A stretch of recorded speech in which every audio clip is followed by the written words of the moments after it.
കാസർഗോഡ് ജില്ലാ പഞ്ചായത്തിലേക്കും ബ്ലോക്ക് പഞ്ചായത്തുകളിലേക്കും മത്സരിക്കുന്ന ബിജെപി സ്ഥാനാർത്ഥികളുടെ പട്ടിക പ്രഖ്യാപിച്ചു. ശനിയാഴ്ച രാവിലെ കാസർഗോഡ് ബിജെപി ജില്ലാ കമ്മിറ്റി ഓഫീസിൽ നടത്തിയ വാർത്താ സമ്മേളനത്തിൽ പാർട്ടിയുടെ മുൻ സംസ്ഥാന പ്രസിഡന്റ് കെ മുരളീധരനാണ് സ്ഥാനാർത്ഥികളുടെ പേരുവിവരങ്ങൾ പ്രഖ്യാപിച്ചത്. ഗുണമേന്മയോട് കൂടിയ ഉൽപ്പന്നങ്ങൾ മിതമായ നിരക്കിൽ Sreekrishna hardwares, MG road, Kasaragod. Kasaragod ജില്ലയുടെ അടിസ്ഥാന വികസനം ത്വരിതഗതിയിലാക്കാനും ജില്ലയിലെ തൊഴിൽ രഹിതരായ അഭ്യസ്ത വിദ്യർക്ക് തൊഴിലവസരം സൃഷ്ടിക്കാനും ബിജെപിക്ക് കഴിയൂ എന്ന് മുൻ കേന്ദ്രമന്ത്രിയും ബിജെപി മുൻ സംസ്ഥാന പ്രസിഡന്റുമായ കെ മുരളീധരൻ പറഞ്ഞു. കാസർഗോഡ് കറന്തക്കാട്ടെ ബിജെപിയുടെ ജില്ലാ ആസ്ഥാന കാര്യാലയത്തിൽ വിളിച്ചു ചേർത്ത വാർത്താ സമ്മേളനത്തിൽ കാസർഗോഡ് ജില്ലാ പഞ്ചായത്തിലേക്കും വിവിധ ബ്ലോക്ക് പഞ്ചായത്തുകളിലേക്കും മത്സരിക്കുന്ന ബിജെപി സ്ഥാനാർത്ഥികളുടെ പട്ടിക പ്രഖ്യാപിച്ച് സംസാരിക്കുകയായിരുന്നു അദ്ദേഹം.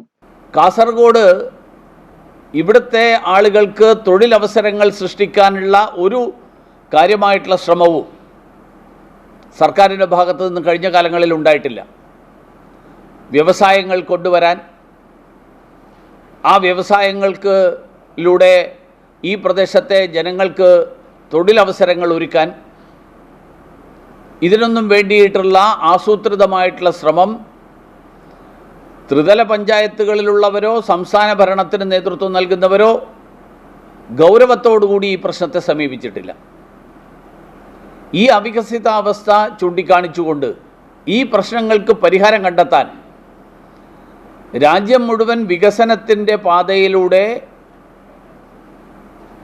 മുന്നോട്ട് പോകാൻ വേണ്ടിയിട്ട് നേതൃത്വം നൽകുന്ന പ്രധാനമന്ത്രി നരേന്ദ്രമോദിജിയുടെ നേതൃത്വത്തിലുള്ള ഭരണത്തിനോടൊപ്പം കാസർഗോഡും ഭാരതീയ ജനതാ പാർട്ടിയുടെ ദേശീയ ജനാധിപത്യ സഖ്യത്തിൻ്റെ നേതൃത്വത്തിലുള്ള ഒരു ഭരണ സംവിധാനം ഉണ്ടാകുന്നതിലൂടെ മാത്രമേ ഈ പ്രശ്നങ്ങൾക്ക് ശാശ്വതമായിട്ടുള്ള പരിഹാരം കണ്ടെത്താൻ കഴിയുള്ളൂ.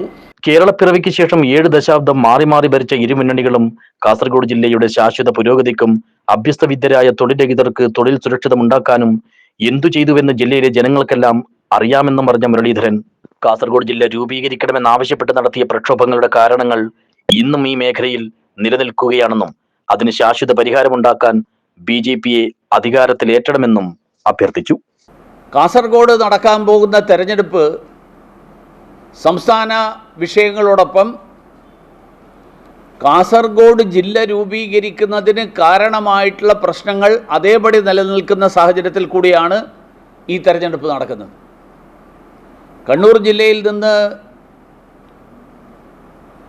ഉത്തര കേരളത്തിലെ ഈ ഭാഗങ്ങൾ ഒരു പ്രത്യേക ജില്ലയായിട്ട് പ്രഖ്യാപിക്കാനുള്ള കാരണം ഈ പ്രദേശത്തിൻ്റെ അവികസിത അവസ്ഥയാണ്. ആ അവികസിത അവസ്ഥയിൽ കാര്യമായിട്ടുള്ള മാറ്റമൊന്നും തന്നെ കഴിഞ്ഞ ഇത്രയും ദശാബ്ദങ്ങൾക്ക് ശേഷവും ഉണ്ടായിട്ടില്ല എന്നുള്ള സാഹചര്യത്തിലാണ് ഈ തെരഞ്ഞെടുപ്പ് നടക്കുന്നത്. ആരോഗ്യ മേഖലയിലും വിദ്യാഭ്യാസ മേഖലയിലും കാസർഗോഡുകാർ ഇപ്പോഴും പണ്ടത്തെ പോലെ തന്നെ മംഗലാപുരത്തെ ആശ്രയിക്കേണ്ടി വരുന്ന ഒരു സാഹചര്യമാണ്. കാസർഗോഡ് ഉയർന്ന വിദ്യാഭ്യാസം നേടാൻ കഴിയാത്ത സാഹചര്യം, അതിനുള്ള സാഹചര്യങ്ങൾ ഒരുക്കാത്തതിൻ്റെ ഫലമായിട്ടുള്ള സ്ഥിതി.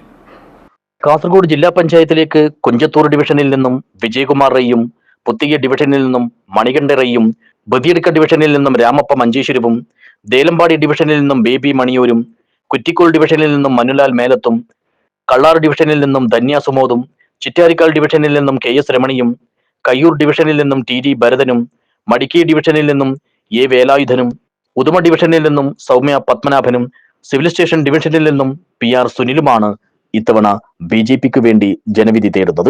ഇതുകൂടാതെ മഞ്ചേശ്വരം ബ്ലോക്കിലെ 13 ഡിവിഷനിലേക്കും പരപ്പ ബ്ലോക്കിലെ 10 ഡിവിഷനുകളിലേക്കും കാറടുക്ക ബ്ലോക്കിലെ 4 ഡിവിഷനുകളിലേക്കും കാസർഗോഡ് ബ്ലോക്കിലെ 8 ഡിവിഷനുകളിലേക്കും കാഞ്ഞങ്ങാട് ബ്ലോക്കിലെ 6 ഡിവിഷനുകളിലേക്കും മത്സരിക്കുന്ന ബിജെപി സ്ഥാനാർത്ഥികളുടെ പട്ടികയും കെ മുരളീധരൻ പ്രഖ്യാപിച്ചു. പാർട്ടി കാസർഗോഡ് ജില്ലാ പ്രസിഡന്റ് ML അശ്വിനി, കോഴിക്കോട് മേഖലാ പ്രസിഡന്റ് അഡ്വക്കേറ്റ് K ശ്രീകാന്ത് എന്നിവരും മുരളീധരനോടൊപ്പം വാർത്താ സമ്മേളനത്തിൽ പങ്കെടുത്തു. News bureau, Kasaragod.